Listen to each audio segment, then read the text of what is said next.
welcome. You're watching Cavan TV News and Views. Well, on the 22nd of February this year, Cavan Garda Centenary celebrated its centenary, 100 years in service. We are delighted to be invited here to Cavan Barracks in Cavan Town today to the Cavan branches, or the Cavan Monaghan branch's open day. And with me now to tell us all about that is Superintendent Pádraig Jones. Good afternoon. Good afternoon, and you're very welcome to Cavan Garda Station. We are delighted to be here, and I'm delighted to say as well that we were here in 2017, and I'd like to say as well that it also was a wonderful day then as well. So today it's even bigger and better.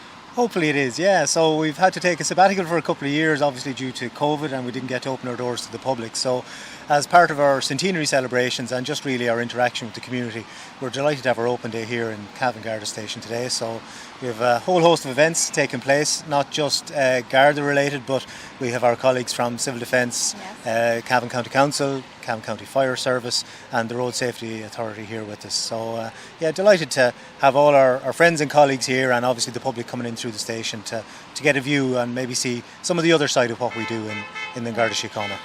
Well, as well today we will get to see Garda Emmett Hart, and he gave us a brief history of the Garda Síochána from its inception in 1922. Now, I'd like to say to you, Superintendent Jones, that my goodness, the Garda have come a long way since then. Yeah. Since the beat on the street. Absolutely. And nothing wrong with the beat on the street, because the beat keeps us close to our communities and close to the people that we serve. Well, that's where the community Garda comes in now. Absolutely. He's the guy in the friendly face on the street to help out. It's amazing stuff now how far you've come along. Yeah, and you'll see we've a presentation that we can deliver upstairs in our conference room to the public today. So it gives a little brief history of Garda Síochána. Emmett, as you said, is very much in tune with the history of the service, and actually will be showing off some of the uniforms that our colleagues wore back in the 1920s when we were formed, and give it an opportunity to see how the uniform has developed along with everything else, I suppose, in terms of technology and everything. And you'd like to mention as well all the different units within the Garda Síochána: the water unit, the air unit, the dog unit, the mounted unit, and the CP, the community-based unit as well. So we have our community policing unit. Community CP. Yes. We also and of course you have your response unit, rapid response. We're very lucky in Cavan that we have an armed support unit here. So I'd like to say that in 2017, the nearest one to Cavan at that stage would have been Dundalk. That's right. And Ballyshannon, but now you have them based in Cavan. We have one here in Cavan, yeah. So as you know, that's progress. It's great progress, and 100 years on, we're still predominantly an unarmed police force, which really is testament, I suppose, I would expect to the good communications, the good relationships we've built the community over the last 100 years. Notwithstanding, there's a greater level of danger today in society than there has been before. So we were very lucky in having an armed support unit dedicated to Cavan, and they are really the armed side of Garda Síochána, respond to serious incidents and respond to hostage, barricade, suicide incidents, to just mitigate the risk to our people. And also attitudes within Garda Síochána have moved a long way as well. I mean, you now are a friendly face to support people of different sexual persuasions now. Yes, I think we've made great strides in the last number of years, and prior to coming to Cavan I was essentially involved in developing a quality, diversity and inclusion strategy for the organisation, and really the work that has gone in there has been kind of exemplified really through our recent Garda recruitment campaign, where I think over 11% of applicants were from ethnic minority communities and diverse communities. So the face of our community is ever changing, and hopefully the Guards will now start to keep pace with that, and you'll see the face of Garda Síochána changing as well. So what would you like the general public to get out of today? I think hopefully an appreciation for some of the work that we do that isn't obviously seen on the street. So as you've mentioned already, we have quite a number of our specialist units here today. So we have 2 dogs down from the dog unit. We have a couple of horses here from our mounted unit. Armed support unit are here. The Garda Síochána underwater unit are on their way. Probably got caught in a heavy shower on the way over. We also have demonstrations then from our public order unit. So we have Sergeant Bracken here from Monaghan, giving people a bit of a tour on some of the equipment that our public order units use, and somebody might be able to take a baton to him later on and test it out. Well done. Looking forward to the rest of the day, and on behalf of the public I'd like to say Thanks to Garda Síochána for the last 100 years' work and service that you've done to our country. And thanks for today, for bringing us in and welcoming us into the barracks and making us familiar with all the work that you do. Great, thank you, and you're more than welcome, and we hope everyone has a great day. Thank you.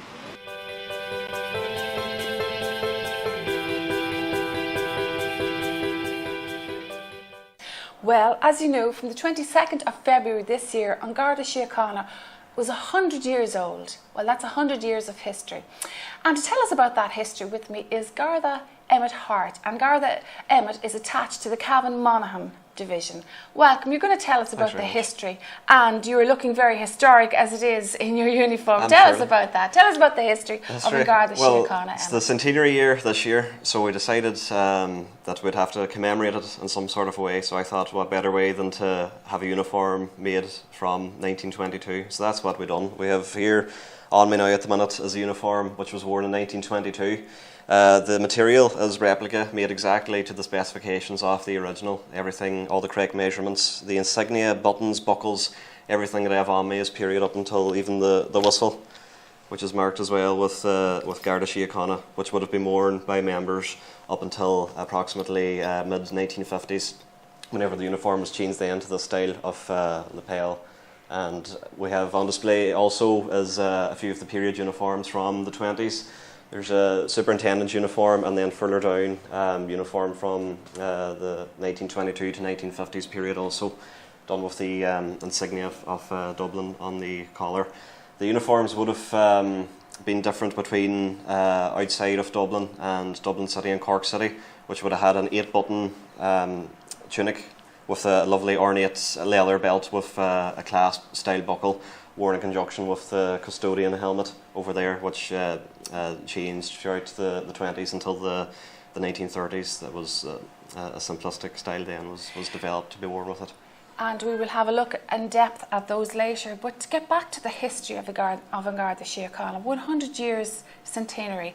Yeah. Now, before that, of course, we were part of the British Empire, if that's the right word, and we were policed by British police. Yeah. So are they Irish Guards? What were they called then? You had the Royal Irish Constabulary operating outside of Dublin, and then in Dublin City you had the Dublin Metropolitan Police. Now the Dublin Metropolitan Police changed their name to Polínia Haclia for Gaelic for Dublin Police, so they didn't change their models, whereas the RIC was disbanded and the new police force was created then in February of 1922. But what some people don't realise is that former members of the RIC were incorporated into that process to have them created, and some members were invited up to the Gresham Hotel, which is one of the first meetings established for the creation of the new police force. So members from the old RIC were invited based on recommendations from certain IRA members that would have been they might have had favourable opinions of these RIC men, whether they were sympathetic to the cause or because they were seen to be policemen of the people back in that day. So it's important to remember that not all RIC members did leave the nation during that time. Some of them were invited in and became members of An Garda Síochána. Others then would have went on to join the Royal Ulster Constabulary then in the north after it.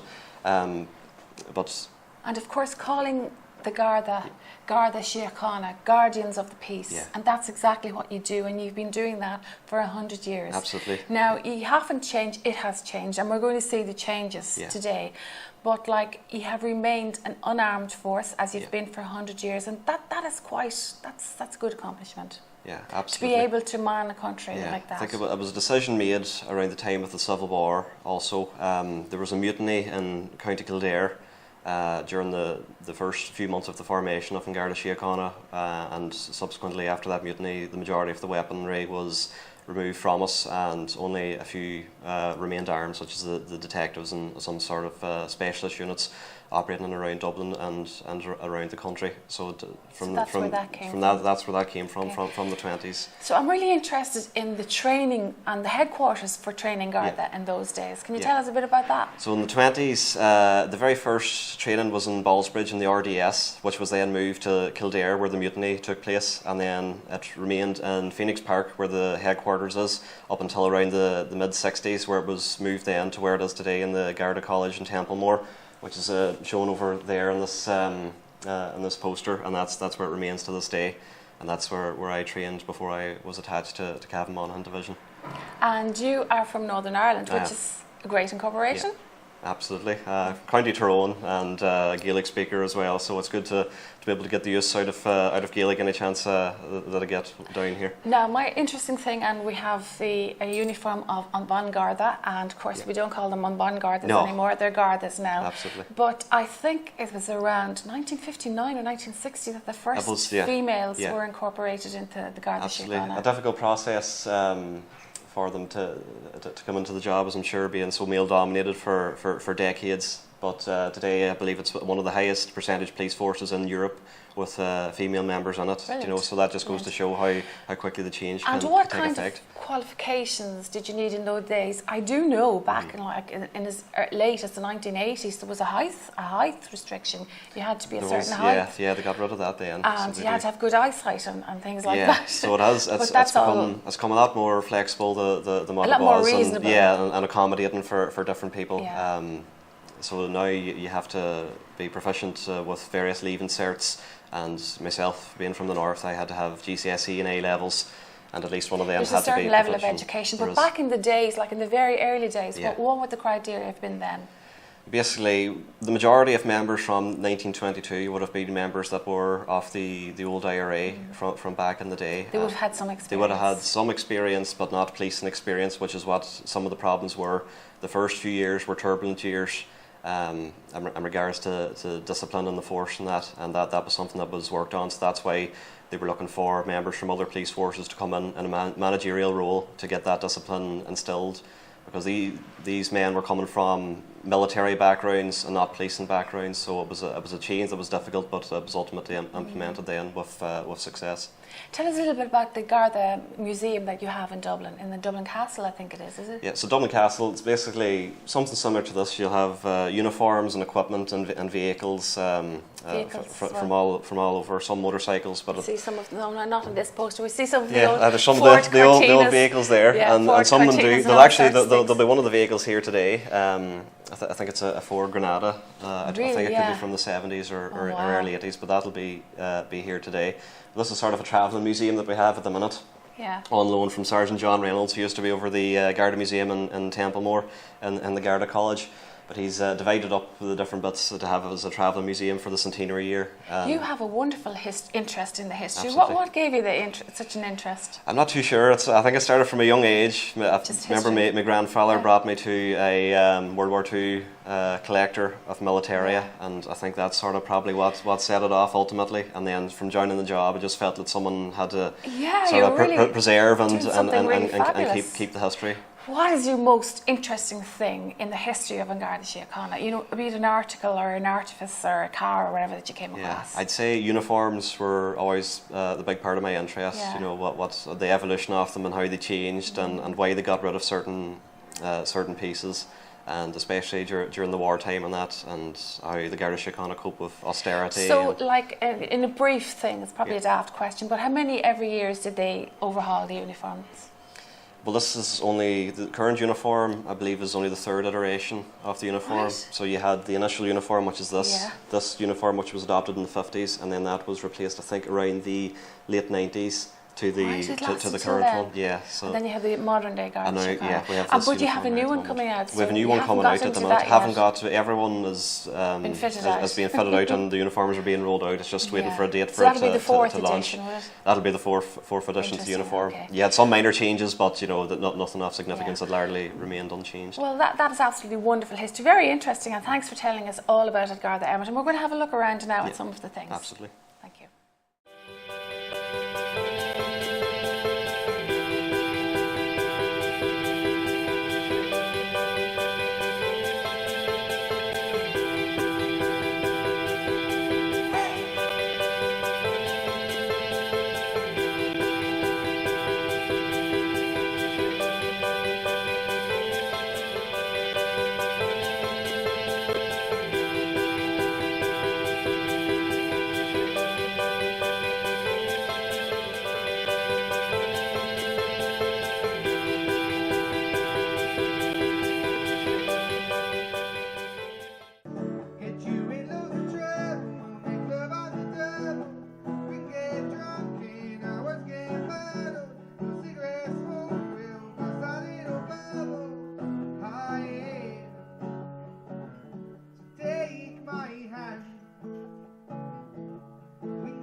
Okay, so now we have the Garda mounted unit.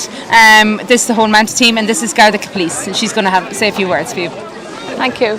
Garda Police, great to meet you again. Lovely to see you. We met in 2017 at the open day before, yes. And you had Mount Leoch, I think that. Leoch was at that time, but this time you got Bradon. Bradon, yeah.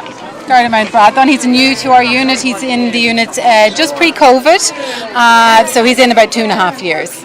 And once again, the horses, the mounted unit is drawing great attention from children because possibly the only time they can get up close safely to a horse. Yes, we find these open days, the horses are very popular.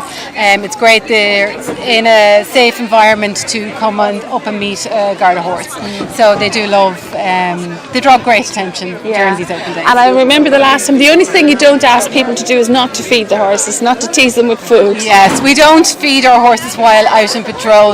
It gets them, they become a bit nippy, and it just gets them not used to being fed at regular times back in our yard. So that's it. Don't attempt to feed the horses, but you can pet them with the supervision of Garda Police. Now, just to give us a general idea of a working day of Bradon and his colleague over there, the horsey over there beside him. We do. We have another horse with us today, Garda Mount Oscar. So our two horses here today. This is their day job today. Tomorrow we have a completely different situation. We're going to the air show in Bray, so that'll be their job tomorrow. Typical day, we arrive in at 7 a.m. and the horses are fed in the yard. And then after that we get them out and get them ready for patrol, whatever duty they are detailed to do that day. So it can be from high visibility patrolling in different areas around the city or to national jobs around the country. So we are a national unit, so we do travel throughout the country. This year, because of COVID, we've been closed for 2 years. This year has been extremely busy this summer. We're going to all different festivals, concerts, agricultural shows, and also it's the centenary of the Guards. So we're having an awful lot of open days and parades celebrating the centenary of Garda Síochána. That's an action-packed diary. Yes, yeah, but it's been quiet, so it's been great to get back out. So how many mounted horses have you in total?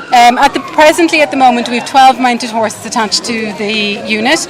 Capacity is 15, but it takes a special horse to get into our unit. So it does take some time to source the right horse and also train the horse. How long does a horse work before he retires? He can work with us from anywhere between 10 to 15 years. So we do have a horse there that's 22 and he came in at 5, so he's nearly 17 years. Now he's in semi-retirement, he's spending a lot of his time out in the paddock. But yeah, they can be with us for a long period of time, so we do have to get the right horse. Okay. Well, okay, thank you very much, Garda Police, for talking to us. As I say, all these people are waiting to see your horses, and thank you very much, and great work. Thank you very much. Lovely. And at Cavan Garda Station Open Day, we are delighted once again to be reunited with Garda Kenny Dolan. Hi. How are you? Great stuff. Good. You brought us all around and showed us everything. In 2017 yes. It's great to see you back again. Great to see you back. Great. It's great to see you back. And with COVID and everything in between, but back bigger and better. It's great to see I am people just again, looking, that's a very impressive vehicle there, and you are in charge of that. Yes, this is one that I drive now on a daily basis, Ford Ranger. It's off-road 4x4. Great vehicle to have because not only road but any places that aren't accessible by car we can get to them. It'll be ideal the likes of winter, floods. A lot of people will be trapped in houses. Especially in a kind of northern terrain. Yes, Wild, there's a number of years ago there around Christmas, we had a Christmas party for the elderly and some of them couldn't get out of their houses because of flooding on narrow roads and that. And we used the fire brigade that time, so it's great to have something like this now that we can use ourselves. How many of those are in the country or even in the county? In the country, I'm not sure, but in Cavan district itself, we have 2 of them. We have one, this one here, between here and Belturbet, and then we have one over in Black Lion. Very good. Yeah, so it's good to have them.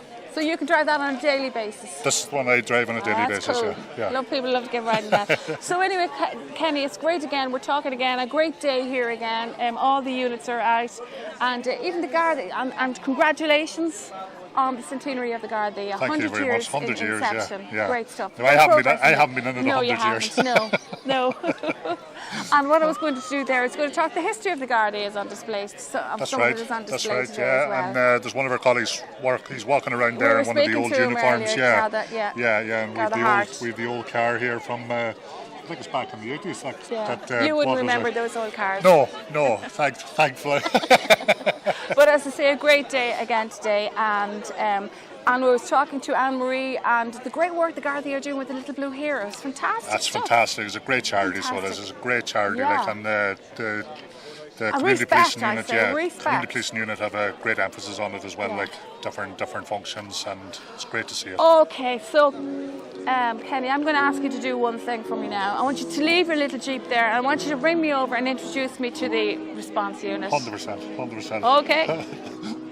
So Garda, Kenny, now at long last, very popular as well here today is the armed ASU, the Armed Support Unit. That's right, yeah, the kids are loving it, so they are. Back in 2017, we actually didn't have the unit stationed here. If you remember, we had a unit over from Dundalk. Yeah, they were Dundalk.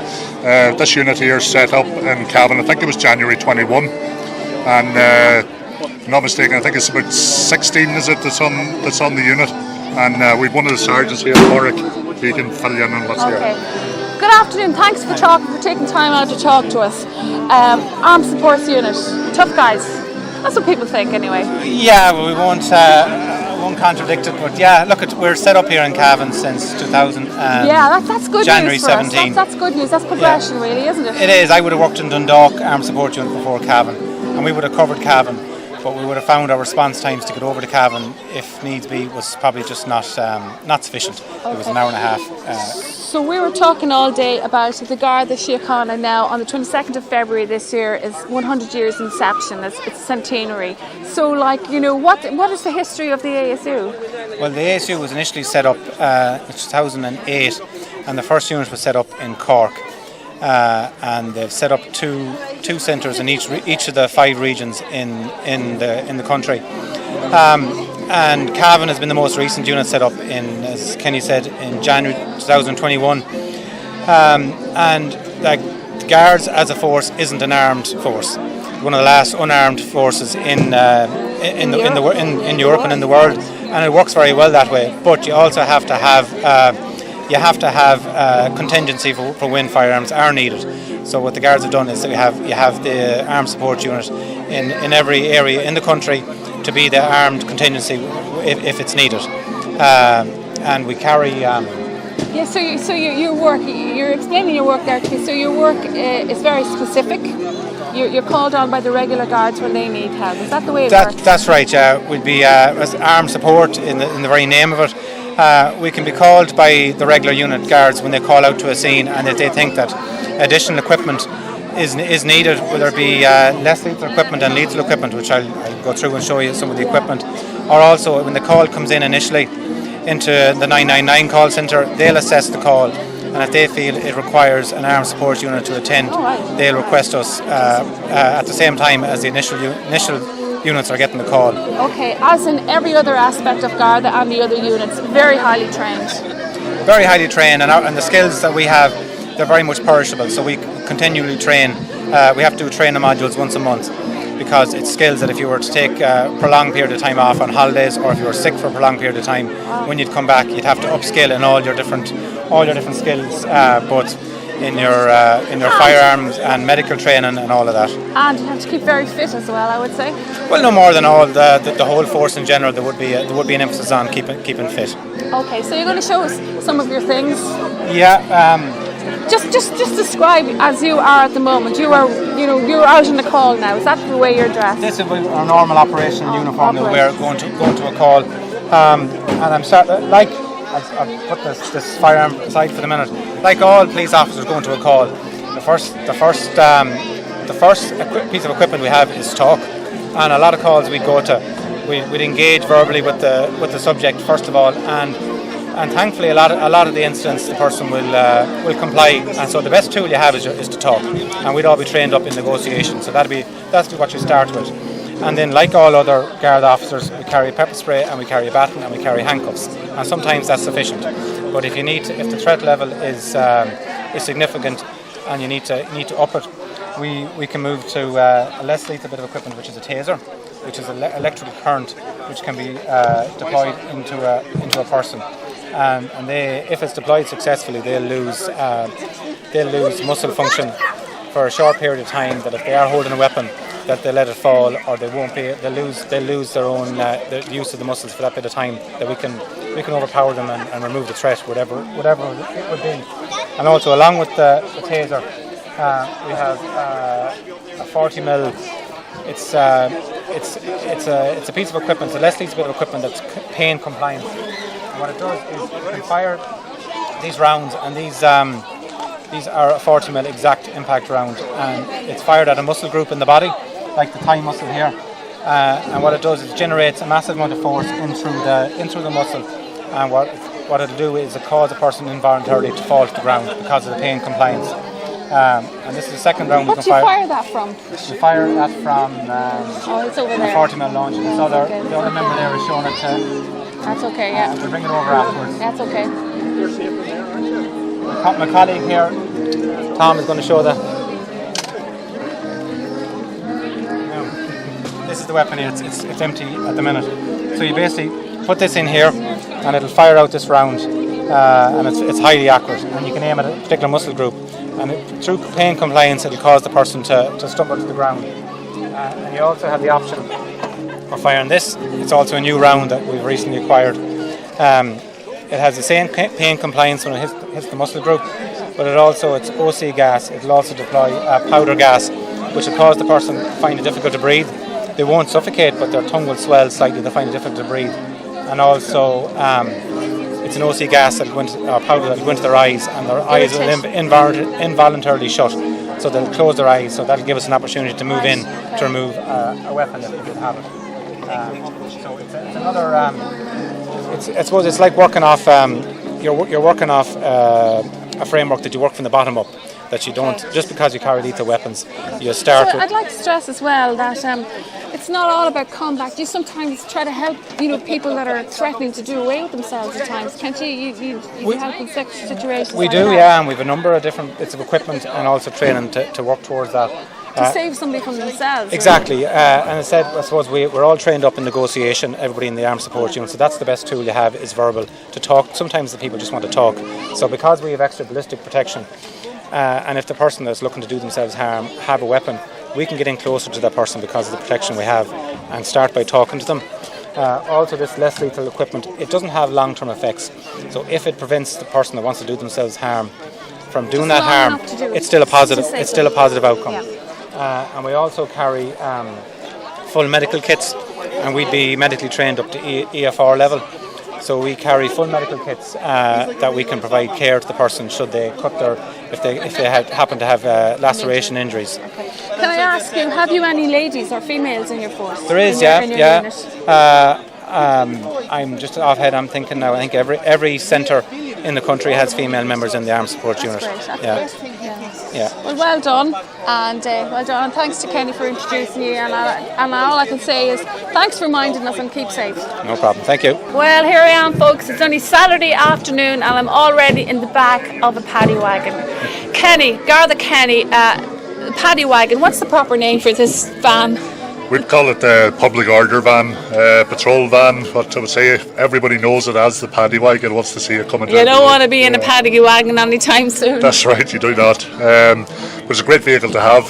This one here is 2 cells in the back. It's great for transporting prisoners, especially if they're a bit violent or that and they had to be restrained by handcuffs. It's the safest way to transport them back to custody.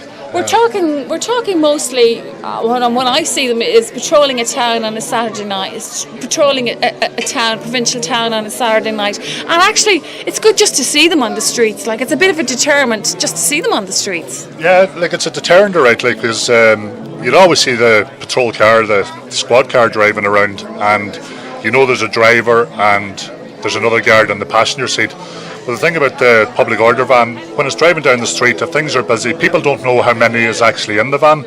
Like it could just be 2, or there could be a full public order unit, depending on where you're. And some of the vans you could have up to 8 people, like a full public order no unit. space for the prisoners then. Well, you see, you have seats on the front there. Like it'd be hard to get any of the unit to sit in the back here. But no, a great vehicle to have, and it's a great asset. So how many are there here in Cavan? We've one here in Cavan. Yeah, we used to have 2 a number of years back, but things have got that bit quieter now, and we've got this one now. Things got quiet with COVID and everything. Yeah. But so are there designated drivers for this public order van, or whoever gets it? There is. Yeah, you have to have like the easiest way to explain is there's a car course. Like you see a lot of guards driving, but there's only certain guards that have the car course done. And once you have the car course done, you can progress then to the van course. And there's a certain number of people that have the 2 courses, so it's good to have it. Well, I can only say again, it's great to see them patrolling the streets and keeping us safe. Thanks, Kenny. Of course, a very important part of policing is crime prevention, Kenny. That's correct. Yeah, a lot of people know the guards as detecting crime. We detect a lot of crime, but one of our major roles is to try to prevent crime. And we've Sergeant McDuffie here, who's it's an important role, crime prevention officer, and he'll be able to talk to you. He's crime prevention officer for Cavan and Monaghan Division. Very good. So, Sergeant Duffy, great stuff. More so than ever, crime prevention. Crime. We talk about the 100 years of guards. Crime was pretty basic years ago, but crime takes every form now. Yes, it does indeed. It takes every form is right. And probably the most important part of my role is trying to educate people in relation to try and reduce their chance of becoming a victim of crime. So insofar I call to victims of crime if they have been broken into, and I try and educate them in ways that they can make it harder for criminals to succeed in coming into their homes by way of CCTV systems, alarm systems, security on the doors, windows, indeed even automated gates at the road. Another part of it is everybody should be vigilant and should report suspicious activity in their areas and look out for each other. There are some very clever people out there nowadays. They can con people into letting their guard down. Absolutely. We have problems with people conning people at their doors, and we also have problems with people conning people online. I suppose I might as well address the ones about calling to people at their door first and foremost. Especially vulnerable people. Yes. People on their own, older people, they're the ones they more or less target, the older people and more vulnerable people. And it takes many forms. Indeed, we've had people calling to houses impersonating guards in recent weeks and producing IDs, what somewhat look like Garda IDs. And I suppose the only advice we can give to people is there's no law to say we have to open our doors to strangers. So I always say, before you open your door, make sure you know who you're speaking to, whether you have to speak through the window to them or not. Always ask for ID. And if you're not satisfied with who's at your door, call the company purported to represent, whether it's on Garda Síochána, whether it's a service provider, whatever. Before you engage them at the door, make sure you know who they are for sure, and also never leave anybody unattended at your front door. You alluded there to online fraud. Yes. That is very big nowadays. Yes, particularly so since many the scams pandemic. out there. Since the pandemic, we have found a large increase in online scams, whether it's by phone, whether it's by text message, or whether it's by email. And I suppose the one common link with all that kind of thing is they try to create a sense of panic with people. Okay, what they do is they might tell you that your bank account has been frozen, act immediately and click on such and such a link. That link will bring you into a cloned website, and next thing you're asked for your personal information. Your personal information is your IBAN, your BIC, your bank details. You put that in, and inadvertently the criminal can access your bank account remotely and extract large sums of money out of your account. That's one way to do it. They can always... Banks, can I just interrupt you there? You can indeed. Banks say, they give out the information that they will not ask anybody that information. Well, banks wouldn't be asking you for your BIC and your IBAN because they know it anyway. But they're saying they will never be asking people that kind of information in any circumstance. That's correct. Is that right? That's correct. They do not ask for that personal information over the phone. So anybody that looks for personal information over the phone, I would strongly advise people not to give it. And if, for example, some of the financial institutions contact you by phone and you're not sure whether it's a scam or not, hang up and ring the number that you do know for your local bank or your local financial institution so that you can check it out for yourself. It's very clever because I actually got scammed myself. During COVID you buy online, and then I got something to say that I had to pay $3.50 for something for it to get it, and I did. Yes. And then they took money out of my account. But actually it was the bank who alerted me to say, do you know this? Very fair play to the bank. Yes, they saw the suspicious activity on your account. But it was so true to life. I had just bought something online and I thought I had to pay $3.50 extra to get it. That was just pure luck, coincidence that you'd actually purchased something online. But during COVID, nearly everybody was buying online. Everybody was anyway. buying online because it was the safest and easiest way to do it. So that's one aspect of it. I suppose another aspect of it as well, they can ring you up and pretend to be somebody they're not. Netflix and Amazon Prime. Yeah. And they have the facility now that they can spoof a number onto your phone that actually looks like the number. Yeah. Yes, so it's all crime prevention. The one main take-home message I would have is all about vigilance. Yeah, can I ask a stupid question? Are the con men, are they always one step ahead? Not always one step ahead. No, I have to say there's a lot of people out there now that educate themselves, I suppose, and we try to educate them as well. We put a lot of this kind of stuff up on our social media page with screenshots of the various text messages, etc., that do come out. As the scams come along, you post them up. Absolutely, we do indeed. Yeah, we do. So if Sergeant Mick, if I was to say to you, there's the camera, and I give you a minute to tell people how to protect themselves and keep themselves safe from all kinds of harm. There you go. Okay. First and foremost, I suppose, folks, it's all about making our homes as secure as possible. When we leave our homes, we should always make sure that our doors and windows are securely closed and locked. Even for a 10-minute period, if we're just popping out, always make sure your doors or windows are locked, and never leave a criminal with a handy opportunity to enter your house. I suppose sensor lights are important for home security as well. If we have sensor lights at home, make sure they're operating correctly. Never keep large sums of cash at home. That's a no-brainer. And jewellery, ladies, if you have jewellery, I would always encourage people to take photographs of the jewellery. Now that we have such technology as smartphones, we should all have pictures of our valuables at home. In relation to car crime, it's always important not to leave our valuables visible in our cars, because we have a lot of opportunist criminals travelling around trying to take mobile phones, laptops, cameras, etc.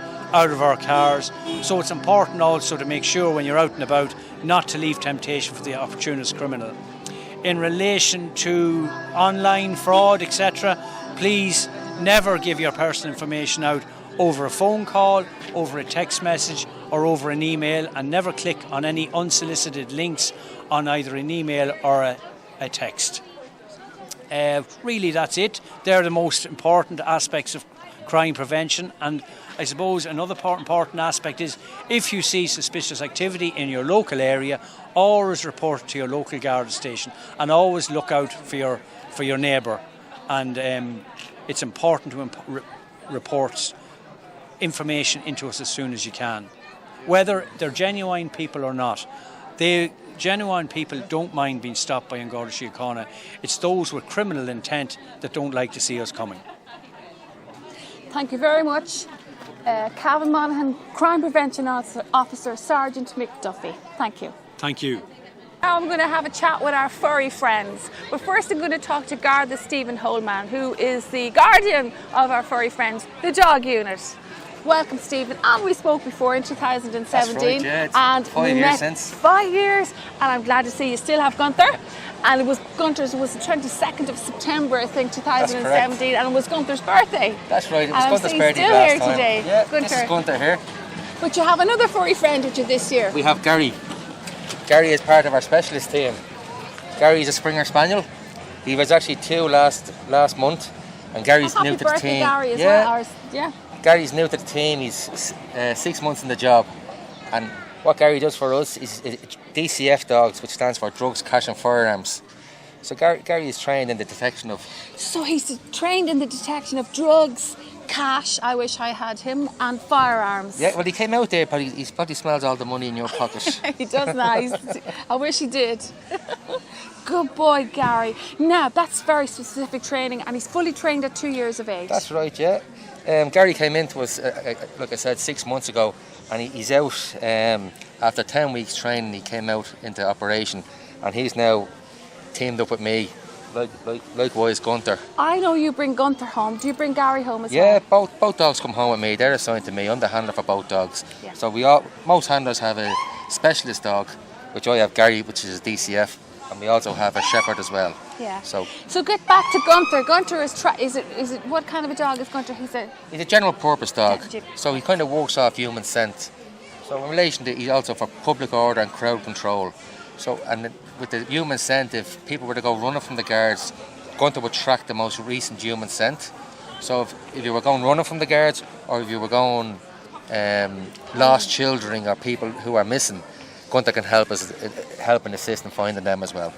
He's a sweetheart.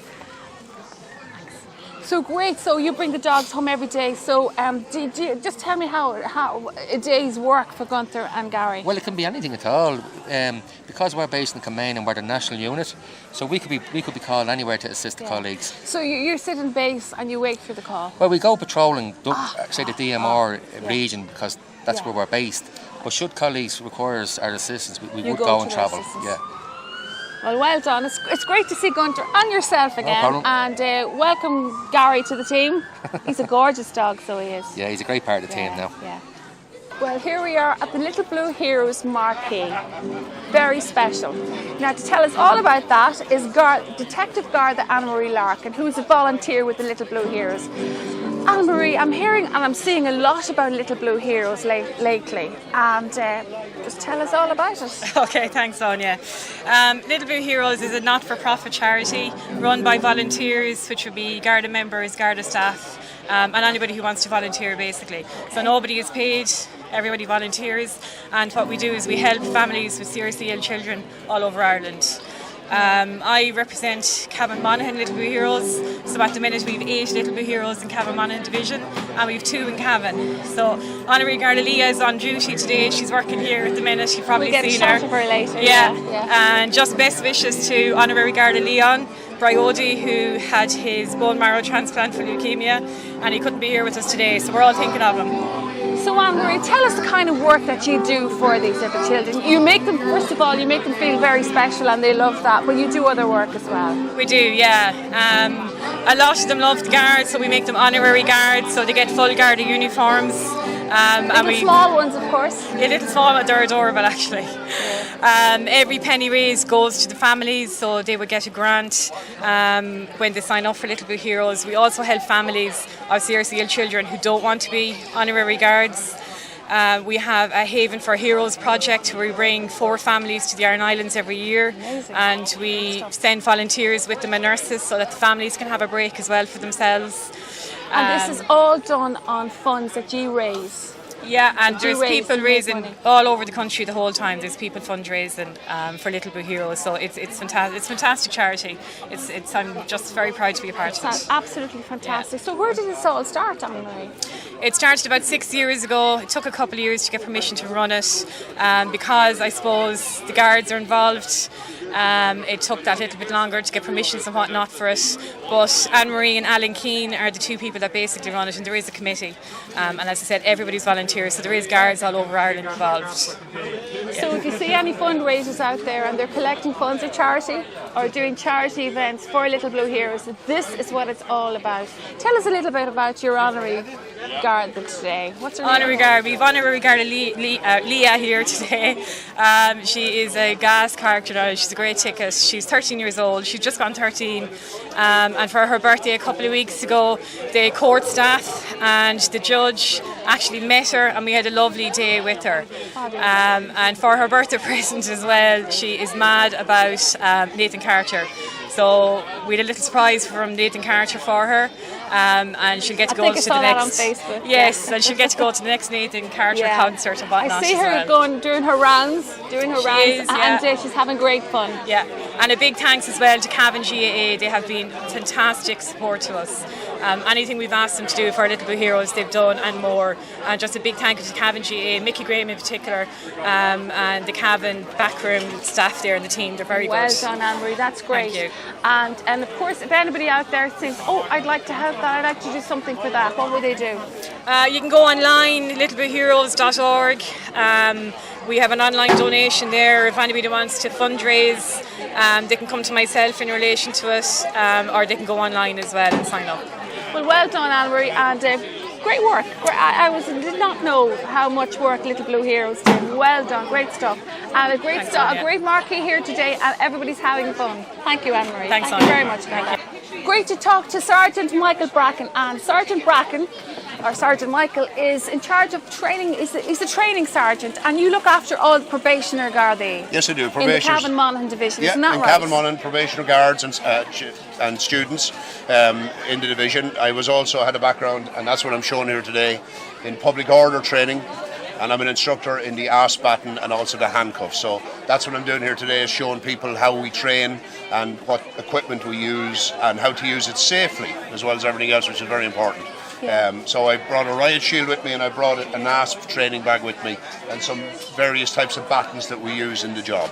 And that's what I'm showing people here today. We were speaking earlier as well about different units within the Garda, and indeed Superintendent Jones said in the 100 years of the Garda you've managed to stay unarmed, and that's great. Yes. So obviously your training and everything is working. Yes. No, I think it's very important, and as I say, being unarmed, and I know you have the guys over there and we have that element there, but I think for us, working streets and working small towns, there's an aggression to a gun that you don't want to introduce, and everybody knows that. We'll stay away from that as long as we can. Stay away from it. And I know people say, okay, there's an aggression in a baton as well, but you rarely have to draw that baton because we can use our mouths, and we actually teach people that. We have a program called Make Me a Witness. So for a guard on the street, if there's a crowd, they're shouting out the people's names. They're saying, John or Mary, go home. I know you'd go home, and don't be coming near me. I might have to use force. And it warns people. Okay, and it's allowed us over the years to never have to resort. A bit of psychology. Yeah, a bit of psychology. Okay. It's allowed us over the years to avoid having to be armed, and I think we're very proud of that. Yes. I'm going to ask a daft question. Do you think being a Garda is any more difficult nowadays than it was, say, 100 years ago? Not 100 years ago, but say 30, 40 years ago. Completely different. It is, isn't it? Very different. It's seen a big change Huge. in 100 years. I joined in 1983. You would arrive at a scene, and as soon as you got out of the squad car, people were moving away. Now they're attacking the squad car. It's a completely different mentality among people. I don't know why. And I often hear people say that they teach their kids to challenge authority. And that's fine up to a point. But how do you challenge authority? You challenge by being vocal and asking the questions, but I don't think you should challenge by attacking authority. And unfortunately, that's what we're getting quite a bit of now. Right. Much more in so. special areas, maybe cities. People's attitude have definitely changed, and unfortunately there's a lot more drugs out there, which people don't think. If they have drugs in them, they're not thinking. So they do, and you get far more people now being arrested for public order than in my day. And young kids who really shouldn't be arrested, but we're left with no choice because of their behaviour. Yeah. So it's definitely more difficult to police. And as I say, as somebody who's seen it over the years, and I'm trying to put it across to the students I work with, your voice is still your strongest weapon, and if you can get to know people and talk to people, it'll save you a lot of hassle on the night. Well, that's very interesting, and it's great to know that the Gardaí really want to help rather than to be antagonists. Oh, absolutely. Thank you very much, Sergeant Michael Brandon. One last thing before I go. Yes. You're going to have a crack at this bag. Well, certainly. So the way we teach it is, you take your training baton and you have to put it on your shoulder, which is your strong side, if you're right-handed or left-handed, whichever it is, and we ask you not to hit anywhere above the shoulder. You're working down the centre mass of the body, and make a good noise off the bag. So I'll get you to stand back in a little bit and give that bag a good whack into the centre. Are you ready? I'm ready. Are you ready? Yes, you sure? Yes. That's the noise. That's the noise. Very good. Top of the class straight away. Okay, now and I'd like to introduce, this is our community policing unit here at Cavan Garda Station. And their names. So here we have on our bike, on the cycle bike here, is Garda Seamus Hearn. Then we have Garda Christine Gallagher and Garda Karen English. Thank you. Community policing. Okay, so anybody who watches the Celt, I have to say, will see Christine quite often in the Celt. She is the local friendly face every week. She's doing better than most politicians, really, at this stage. She's the local politician. She's doing better than the politicians. Okay, great stuff, guys. Never more than ever do we need community policing. It starts at ground level, you know, feet on the beat. So, your duties and during the day? I suppose every week it varies. During the school term, I suppose a lot of our time will be spent calling into the schools and visiting various groups like that. You see Seamus is on the bike there. That's a big feature where we're out and about in our housing estates. We've all been assigned a different area in Cavan, so we would all patrol that area on a regular basis. They're probably the main two that take up a lot of our time, but we work with a lot of organisations as well and calling to various organisations, be it nursing homes, lots of different places. I suppose you could see us anywhere, really. Yeah. That's where I've seen the pictures of Christine everywhere. The friendly face out and about. It's a fantastic day's work, Christine, to be out doing things like that. Yeah, well, it's enjoyable. It's a nice end of the job, and I have to say we enjoy it. And you're helping out people, giving information, helping people out. I mean, what better does it get? That's it, yeah, and calling to the elderly and things like that. Yeah, and of course, Seamus on the bike. You're the guy. You're the fit guy on the bike. No, I love it. So you're going through all the housing estates. And there's plenty of housing estates and housing estates where you never would imagine in Cavan town. So it's good to see a Garda presence there, and they know you're there. Oh, if we've got a problem here, come here and sort it out or whatever. Is that what happens? Yeah, well, again, part of community engagement, it's actually engaging with people in the community. Again, the bicycle is a great way to get around. Like, if you're in a patrol car, you can be driving past an area, you could have the window down, you say hello to somebody, but on the likes of this here, you'd be stopping and talking to people all the time. Do you get to know people? Oh, you would get to know people, like you would of course. Like, when you're part of the community, you're there to support people, and you'd be calling in, like, again, like that, I meet somebody on the street, like, and stop and chat to them. Sure, the first thing you're asked is, come on in, will you have a cup of tea? You know, and that, and as I say, it's a great way. Like, again, we're engaging with people in a positive way. You're not engaging all the time with people who are the victims of crime or the people who are offended. And again, we're there to support the community. This is what the Guards is there for. You know. You mentioned, Christine, I think, or yourself mentioned there that you support the elderly folk. You help them out, and I know you did very great work during COVID. Yeah, I suppose during COVID there was a lot of deliveries of shopping and calling to prescription for people.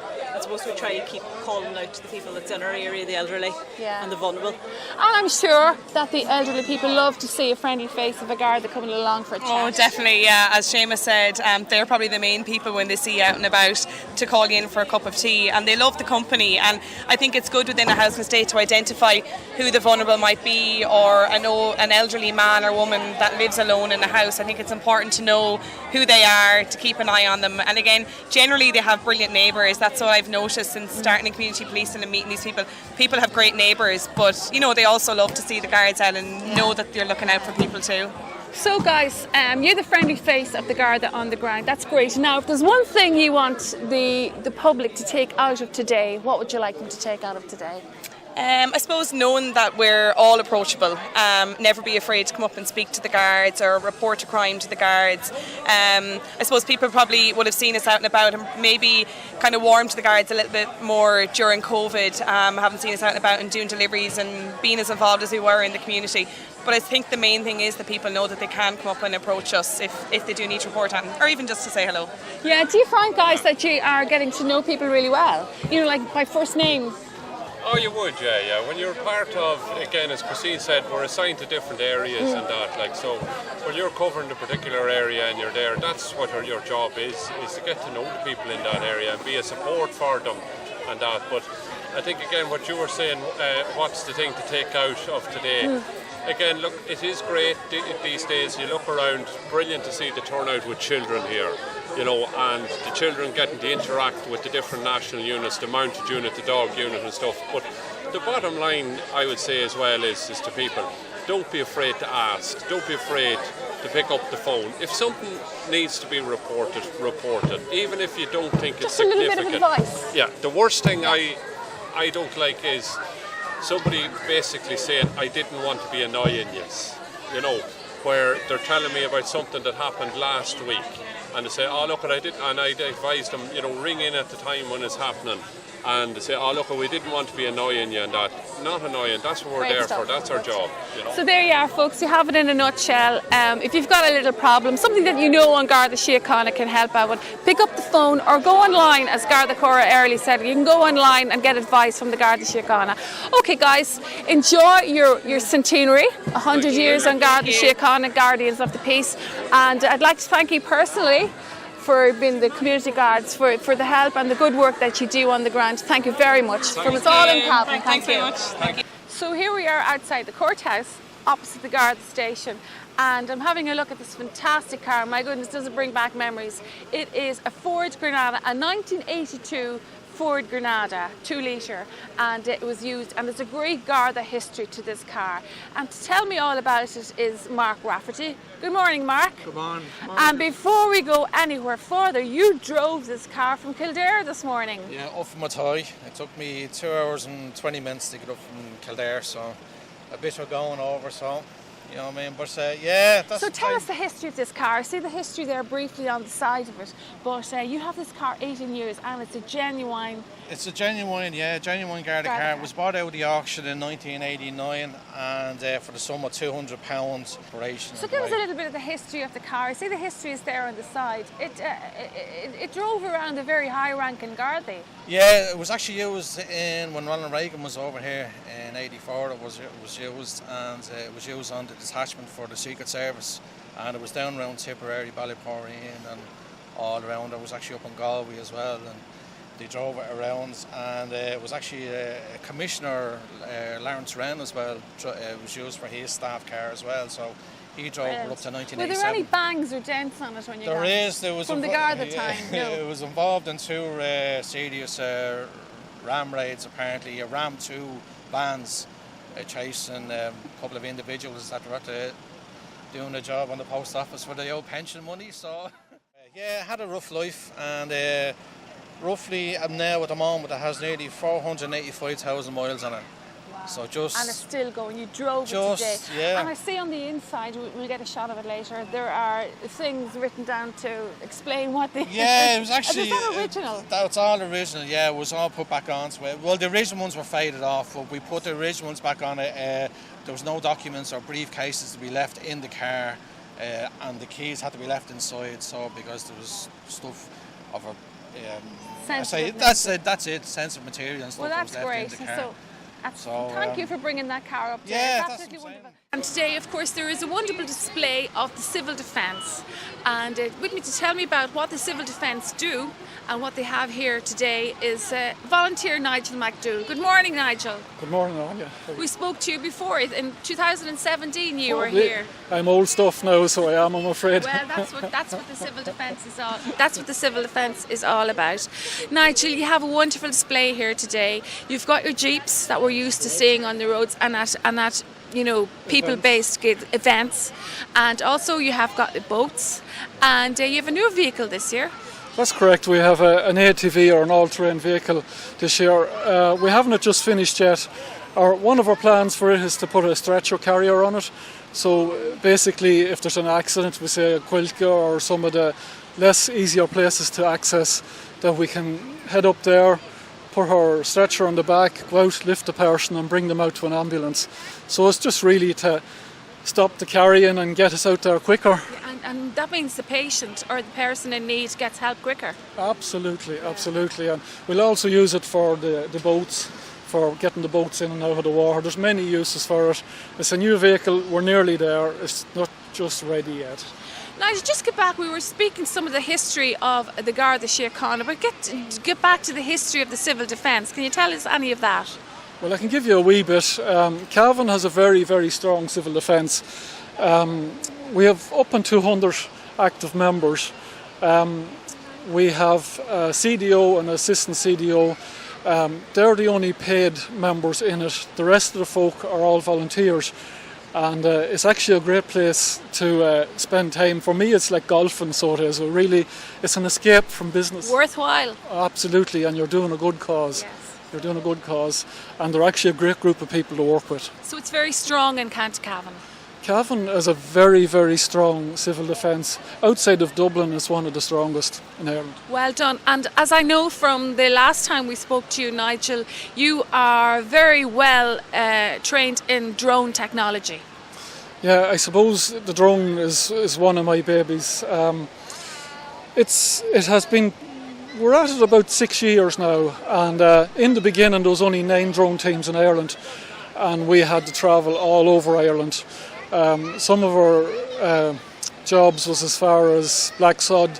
The time the helicopter went down in Black Sod, they brought the drone team from Cavan over there amongst a couple of other drone teams. The drones were really valuable because we could fly the drones around the islands and around the caves without putting anyone's lives at risk. So they're really as good as 10 volunteers walking the beaches and combing the beaches with no danger. So just to let me get this in a nutshell, you've got your raft and your boats, right? Yes. You've got your jeeps, and you've got that jeep. Is that specific to Cavan, or are they nationwide now, those jeeps? Are you just designing this one yourselves? The all-terrain vehicle, there's 1 or 2 in Ireland. It was just something we decided ourselves that we needed for the likes, as I say, Quilk or some of these rough terrain sites. And even for a football match, it'd be handy there if you have someone you want to stretcher them off without having to carry them off the pitch. Yeah, well done. So Nigel, just let us know out there if anybody was really interested, and as you say, it's very worthwhile being a member of the Civil Defence. If anybody wants to join or is interested in training up, how would they go about it? I think if you go on to the County Council website, you should find it. John Maguire is our CDO, and he's the man that's on top of it all. But in saying that, I think it's on the County Council website. Okay, well, I'd like to say on behalf of everybody in County Cavan, Nigel, thanks very much for the work you do in particular, and for the work all civil defence members do nationwide. Thank you. Well, it's been said that Cavan has 365 lakes. That's a lake for every day in the year. And just to keep up good with that, the Civil Defence has got its inflatable boat, isn't that right? That's correct. We're one of 5 boats that we use here in the county to support our PRAs. This one here today it's an inflatable boat. It's one of the most commonly used boats that we have. We can take it almost anywhere. So where do you use these boats? And with me is Tony Trainer. How about Tony? We use them primarily, we train most weekends. So they're out on most of the bigger lakes, Brackley, Ramor, and on the Aran system as well. And then if needed and requested by the Gardaí or the fire service, we'll go wherever the incident may be. So what exactly do you do? Like lake rescues from water? Rescues from water. We're trained, all of our crew are trained for rescue from water, and also unfortunately for recoveries from water as well. And this last 12 months or so has seen a number of recoveries. So this boat here was used on one occasion, and some of our other vessels were used on other occasions as well for that purpose. So it's a very important part of rescue in general to have these boats in the Cavan area. It is very, very important indeed. And as you said, with the many lakes that we have, we need something to get into all of those lakes. Some lakes are not accessible by road, so you have to go through fields or whatever, or forestry to get to them. So we've also got boats that will actually get in there as well. We have some boats that are inflatable. We inflate them on scene, so they're carried in a bag. And if need be, the fire service can help us out there as well. Well, good.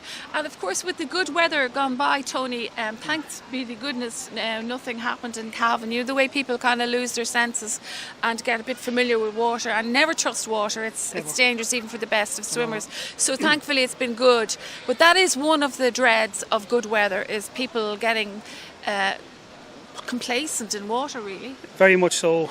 The one thing that we would say to people is that in the good weather, enjoy the facilities that we have and the amenities that we have and the waterways that we have, the many waterways we have. But in the event that someone does get in trouble, they need to make the call very, very quickly. That was my next question. What does somebody do? They're on site, they're on a lake, and an accident or something is about to happen. What do they do? For one, the very first thing they should do is somebody should call for help. So it should be a 999 or 112 call and request the Coast Guard. Secondly, if you're close by that individual, if you can throw something or reach to them without endangering yourself. But if you can get a life ring, a piece of timber, a football even, to throw to that individual in the water, it'll give them some means of buoyancy and some means of hopefully staying on the surface until help does arrive. Great advice. And also as well, we have to remember our animals and our pets as well. They can be vulnerable in water as well. And I'm talking about animals in floods as well. Animals in floods, it is an important thing, something that we'll probably see towards the winter time.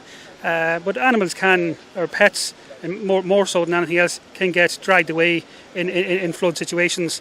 But farm animals too, and of course, unfortunately, we can't do a whole lot for them, but we can assist if needed.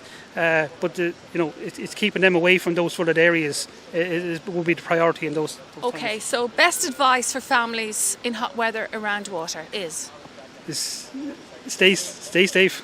Yeah. Abide by the rules that are there and the guidelines that are there, and never be afraid to call for help and do it sooner rather than later. well done. Stay safe and have fun and call for help when you need it. That's right, Tony, isn't it? Correct. Thank you very much. Of course, a very integral part of the civil defence is the ambulance service. Now, and with me now to tell us all about it is Assistant Civil Defence Officer Carmel Pryor. Good afternoon, Carmel. Good afternoon, Anya. How are you? It's been a wet day, but it's a great day. It's a great day, so it is. Sure, hopefully Plenty the of rain will people stay around off to and see. more people will turn out. Yeah. That's I was just speaking there with Nigel earlier, and he was saying that the civil defence ambulance service has come into its own. It has really, from COVID took part. We've always been busy anyway, but from COVID came on, we've done an awful lot more. So we have doing hospital transfers and dealing with a lot of COVID patients. But thankfully that has subsided now, and so it has. We still get an odd call for the dialysis, from dialysis, and we still have a few patients that we transport to various appointments in Dublin. But as I say, normal times we are dealing with community events, and no matter what the community event is, there always has to be some form of first aid there. So whether it be music festivals or football matches or crowd, anything that there's crowd at, we're there. And every weekend we're out somewhere, so we are, it's always very busy, so it is. And once again, Nigel, you'd like to stress this work is all done by volunteers. It's carried out by volunteers, and we, as I said before, we have a great strong group of volunteers which are a pleasure to work with. So there. I was just going to say about the ambulances that one of the rarer things we have to do is if there's bad snow or the roads are impassable, we have specialised vehicles. We have a four-wheel drive ambulance, and in the last major snow event, it was nearly one of the few ambulances left on the road moving dialysis patients, so it's a pretty important vehicle as to go. Very important. Great works by the civil defence. I really don't people think are aware of how important and the great work that you do. Yeah. People aren't probably aware of what we do, and the fact that it's volunteers. Only for the volunteers we couldn't do any of it. I would like to stress they're highly trained volunteers. Absolutely highly trained volunteers, absolutely highly trained and very committed.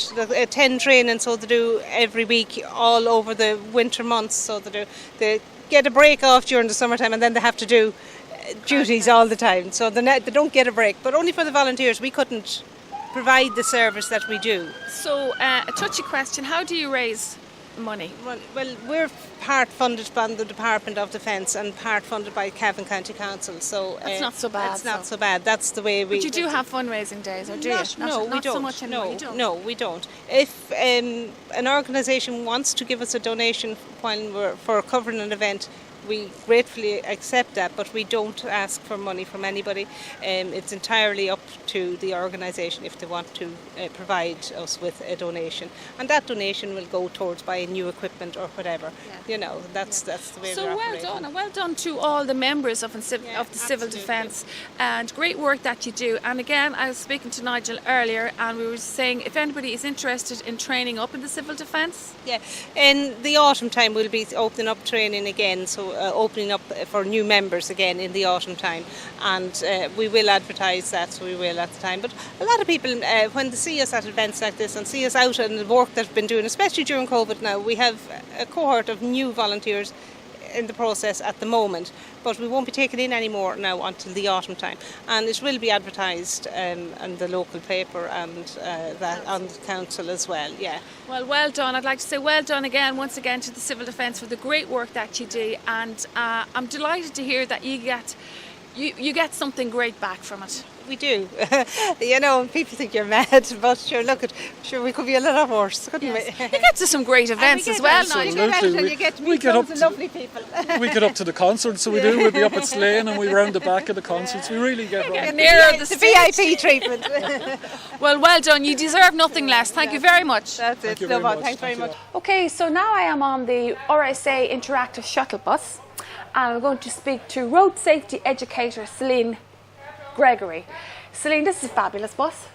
Thank you very much. This is our interactive nationwide shuttle bus. So as you can see, we have loads of different simulators on board today. Every simulator that we have on board deals with killer behaviour on Irish roads. So if you take a look around, we have some VR headsets, we have our motorcycle unit, we have lots of different games and interactive screens, and they all have a message behind them. Yeah. So our VRs down here with our play seats and our steering wheels, those deal with some of the driver distractions on Irish roads. Two of the biggest ones being mobile phone distraction and falling asleep at the wheel, driver fatigue.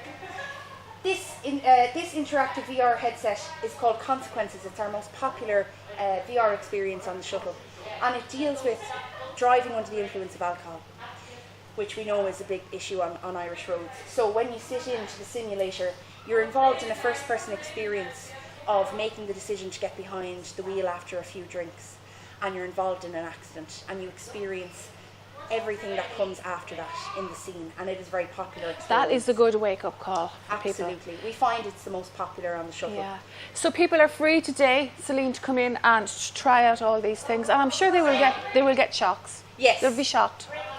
Absolutely everything here has a purpose behind it and a message and a lesson, and I think everybody can do with a bit of a refresher. We're very used to our behaviours on the roads, and it's just kind of refreshing the things that we need to keep an eye out for to keep ourselves and others safe on the roads. Yeah, well, I do think the RSA and the government are making our roads more safe by cutting down speeds and having speed vans, and indeed lorries and buses have got tachometers on them. They can't go over speeds.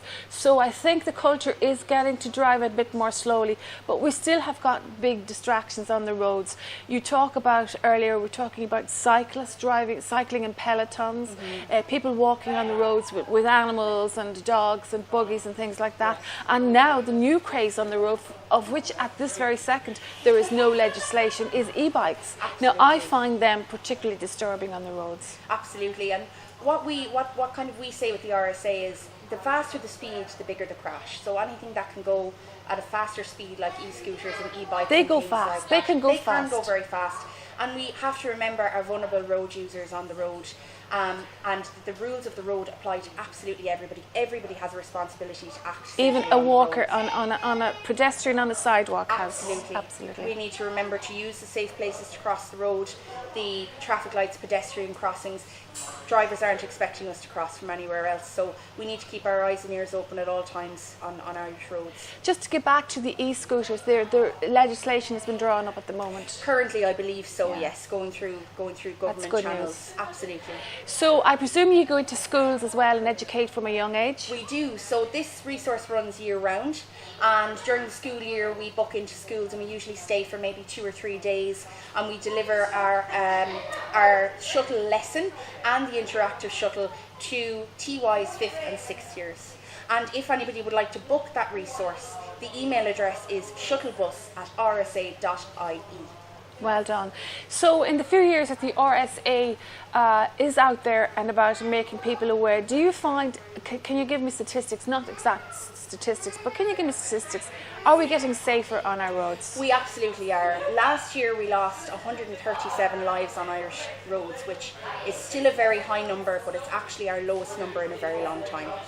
So we are making changes and we're striving towards better behaviours on Irish roads. However, we definitely do have a long way to go, and we have actually just launched our Vision Zero, which is to have 0 deaths on Irish roads by 2050. So if anybody wants more information on Vision Zero or to look at any of the statistics from the last few years with regards to pedestrians, cyclists, motorcycles, everything is on our website, rsa.ie. Well, thank you very much for talking to us, Celine. Celine Gregory, Road Safety Educator. Thank you, Celine. Thank you very much. If you move your head now and look around, you'll be able to see everything in 3D. And what's going to happen is, as you're driving along, a mobile phone is going to pop up on the screen. So if you give your wheel a turn to the left and a turn to the right, you'll see that you can move the wheel through the VR. You might need to give it a good turn to the left to see the tracking. Oh no! See it a little bit there. I'm going to hit this. No. So it does automatically brake.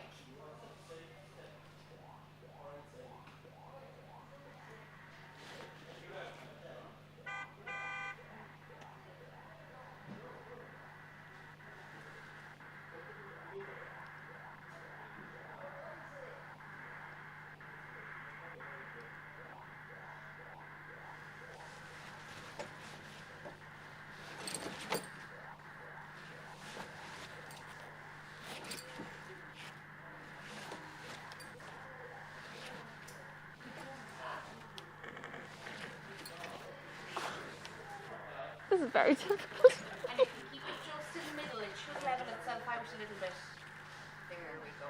Oh. Don't drive you too cracked. Jesus Christ.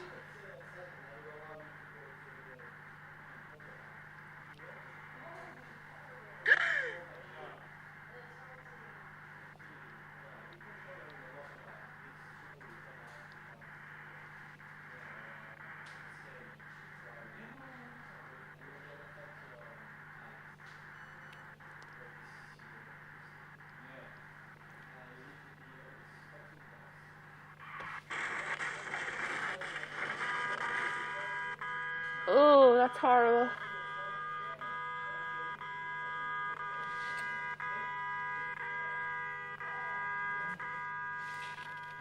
Oh, that's horrible, isn't it?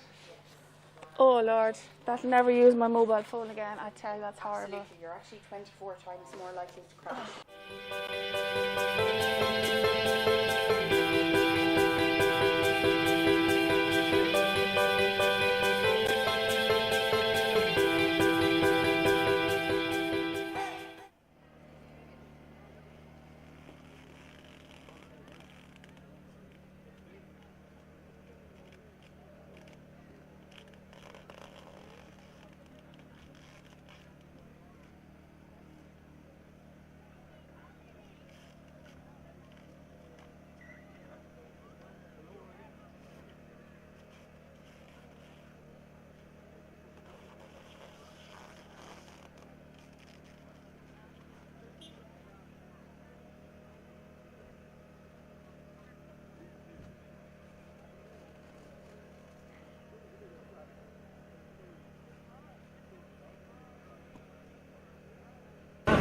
Button up here.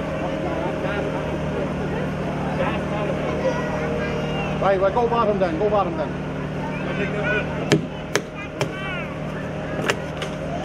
A lot of the windscreens inside the windscreens in the bottom there cars now have airbags. So we have to be careful when we put through the gas cylinder and causing explosions.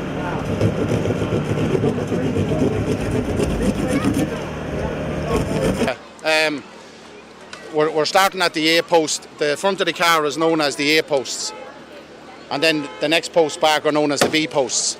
So we start operating at the A post and we work our way around the car, and then we'll have a man standing in each corner just as the roof is being taken off the car.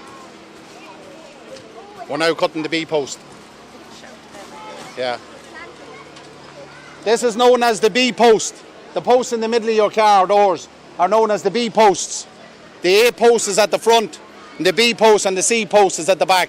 So we work our way around the car until we come back around to the other A post at the front on this side here. And then the roof is lifted off and put into what we call a tool dump, or a scrap dump.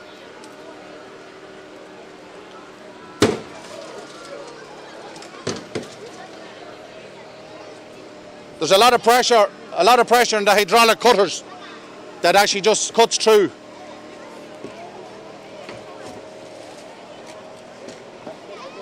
We also stabilise the car. If you notice with the wooden blocks underneath the car, they're called chocks. And that's to take the spring motion out of the car in case there was a casualty in the car. Because if they had a spinal injury, the car would be moving. So we put the wooden chocks under it to take it off its springs so there's no movement in the car.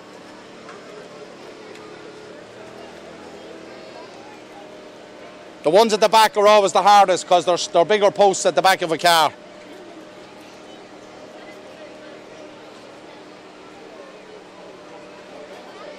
It might seem slow, but when at 3 o'clock or 4 o'clock in the morning at the side of a road when you're dealing with a car accident and somebody's roaring and screaming, trying looking for help, it moves at a slightly faster pace. Meanwhile, you'd probably have a paramedic in the back of the car looking after a casualty as well, you know, so we all try to work as a team around the car.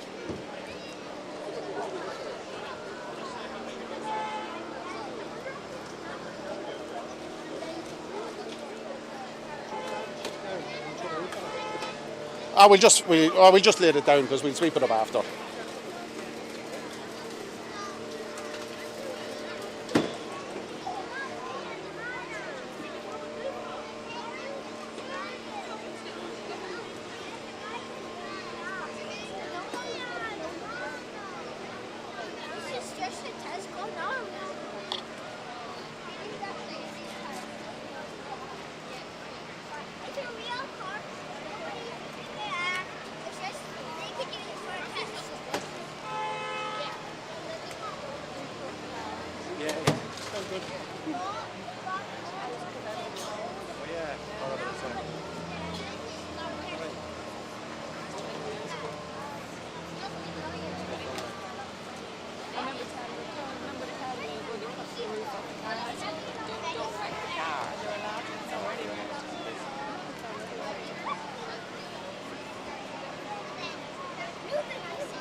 Well, here we are at the end of a great day. Well, it rained at our parade, but it's been a great day. And now I'm going to finish off this programme today on Cavan TV's News and Views with Sergeant Cora Early. And Sergeant Cora is one of the organisers of today's open day for Cavan Station. Hello there, how are you, Anya? great, fantastic day. Brilliant Despite day. the rain. The Yes. rain didn't matter at all. No, it didn't. And in the end, we only had a couple of showers. So we had one in the morning that we were very worried about, and we thought it would last. But thankfully, it passed. And no, we've had an absolutely fantastic day. Yeah. We're thrilled. A great day, and you had one very good initiative. You had got that sensory hour for children. Yes, that was a very good idea. Yeah, well, How did that come about? We felt that was important. We feel we have a very active community policing unit here, and they would work very closely with them. And even taking into account our little blue heroes, and we had so many of them here with us today, which was fantastic to see. But we felt that hour was important to bring in those kids and to allow them that opportunity to open up our doors to them. It's been thronged all day, and I think our sensory hour really just gave them that opportunity, so we're delighted to have them. Yeah, and as you say, during the course of the day, people came and go all the time, and everything has been absolutely fantastic. The Gardaí, you were just speaking to you earlier, Gardaí and the Garda Síochána are moving with the times. We are, and we're trying as best we can to move with the times. We realise now that social media is such a huge part of our job. We have our Facebook initiative, we have our Cavan Monaghan Facebook initiative, and I think that has been going all day today. There's been drone images of our open day put up on that, and we realise the importance of that, especially with young people coming up now, that they can even go online sometimes now and report crimes to us. They don't actually have to come in here in person. We welcome everyone that comes in our door, but it's important that they feel as well, if that's where they're happy and that's the medium that they're happy to work in, that we respond to those calls as well. So obviously our door is open 24/7, but we will respond and we will deal with people that come through the online forums and different social media networks. Yeah. And what I would say of today as well, it's creating a very friendly ambience with people, and especially young people, and that's the way to go. Yeah, and it's to be honest, we are just overwhelmed with the crowd of people that is coming through our gates today. We weren't expecting this. We did advertise it, and the response has been amazing. And you can see it here. The children that's going around the area here, they're in their droves. They're loving it. They're loving it, absolutely loving it. And there's so much for them to see. I mean, there's the cells, face painting, getting their fingerprints taken. And the horses. Oh, the dogs, the horses, the armed support unit. It's an ever-ending list, and then we have to take into account as well across the road all our external agencies, and they've been fantastic today. So and you'd like to thank some people today. Absolutely. And I'm not going to go to the push myself to thank absolutely everyone that came and helped, but just to mention our external agencies, they've given up a lot of their time today to be with us here. We work in closely and in conjunction with them on a daily basis, which probably a lot of people outside of Garda Síochána wouldn't know. But they are sometimes our backbone too, as I hope we are theirs. So it's important that we have them here, because they're another link, they're another one of our arms, and we like to mention them and recognise their work as well. And today does that for them.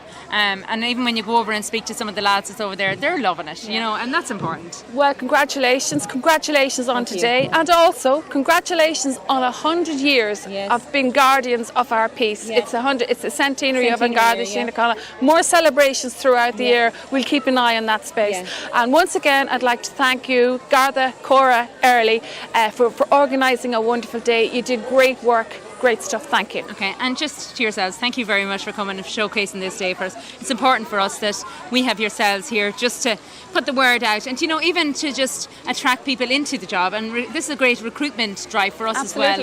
We're always looking for new members to come in and to freshen things up and keep us all youthful. So thank you again for yourselves for coming too. Well done, and take care. Okay. That's it, folks. What a wonderful day we had here in Cavan Garda Station. An open day, equal, if not better, than the day we covered in 2017. That's it for now. Take care and watch Cavan TV's News and Views.